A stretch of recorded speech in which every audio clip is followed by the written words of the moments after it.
যে আমরা অতি সম্প্রতি ডাব্লিউএইচওর বিশ্ব স্বাস্থ্য সংস্থা যে জেনেভায় সম্মেলনে অংশগ্রহণ করেছিলাম, সেখানে বিভিন্ন ইভেন্টে আমাকে যেতে হয়েছে এবং কয়েকটা ইভেন্টে আমি স্পিকার হিসেবে ছিলাম।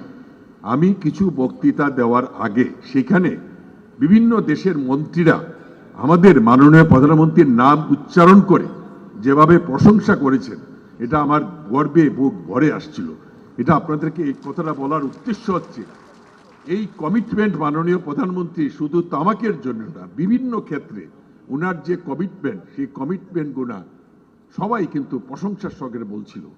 সুতরাং সেই কমিটমেন্ট আমরা যদি আমাদের ঘর থেকে শুরু করতে পারি, যে আমার স্ত্রী, আমার পরিবারের সদস্য আমাকে যদি বাসায় ধূমপান থেকে বিরত রাখে, তাহলে কিন্তু আমরা এটা সমস্ত দেশে ছড়াইতে পারবো। সুতরাং মাননীয় প্রধানমন্ত্রীর কমিটমেন্ট প্রত্যেকটা ঘরে ঘরে আমাদেরকে শুরু করতে হবে। আপনারা জানেন যে ইতিমধ্যে একটা খসড়া প্রতিষ্ঠান প্রস্তাবনা আমাদের মন্ত্রী সভায় উত্থাপন করা হয়, যেটা প্রেস ও পাবলিক পরিবহন হতে ধূমপান এলাকা বাতিলের মাধ্যমে শতভাগ ধূমপান মুক্ত পরিবেশ নিশ্চিত করার প্রস্তাব। তরুণদের নেশার দিকে ধাবিত করে তামাক কোম্পানিগুলোকে ওটিটি, অনলাইন ও বিভিন্ন প্ল্যাটফর্ম ও নাটক সিনেমায় অযাচিতভাবে ধূমপানের দৃশ্য প্রদর্শন করা হয়েছে। এগুলি বন্ধ করার প্রস্তাব যুক্ত করা হয়। লাইসেন্স গ্রহণ ব্যতীত তামাকজাত দ্রব্যের বিক্রয় নিষিদ্ধ করার প্রস্তাব করা হয়েছে। কিশোর তরুণদের নেশা হতে সুরক্ষায় ইমার্জিং তামাক পণ্য যেমন electronic nicotine delivery system, e cigarette, vape, vaping, vapour, e liquid, heated tobacco product ইত্যাদি নিষিদ্ধ করার প্রস্তাব করা হয়েছে। এছাড়া তামাকজাত পণ্যে যে কোনো ধরনের ফ্লেভার, মিষ্টি দ্রব্য, আসক্তিকারক দ্রব্য, রং ইত্যাদি ব্যবহার নিষিদ্ধ করার প্রস্তাব করা হয়েছে। তামাক পণ্যের মোড়কে সচিত্র স্বাস্থ্যকর সতর্কীকরণ বার্তা 50% হইতে 90% উন্নতি করা হবে।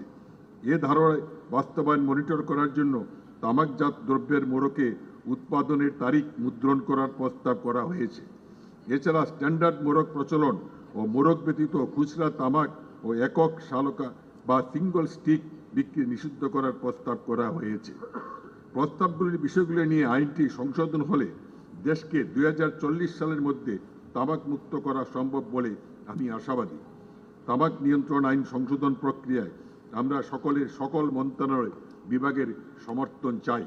একই সঙ্গে গণমাধ্যম, পেশাজীবী সংগঠন সহ সর্বস্তরের মানুষের সহযোগিতা ও সমর্থন কামনা করি।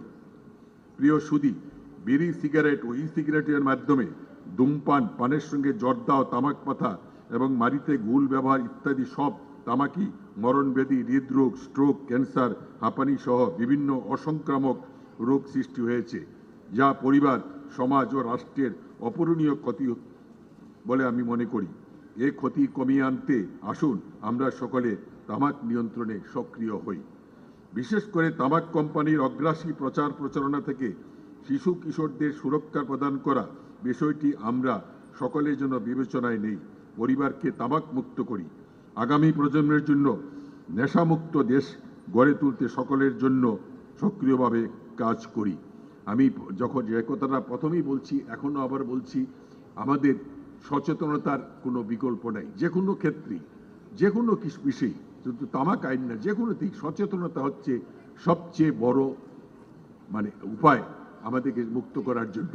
তা আমি আশা করি যে আমরা আজকে এই দিবসে সবাই প্রতিজ্ঞা করব যে আমরা মাননীয় প্রধানমন্ত্রীর সাথে এক সুরে বলবো 2040 সালে আমরা এ দেশকে তামাক মুক্ত করব এবং করতেই হবে। এই বলে আমি আমার বক্তব্য শেষ করছি। জয় বাংলা, জয় বঙ্গবন্ধু, বাংলাদেশ চিরজীবী।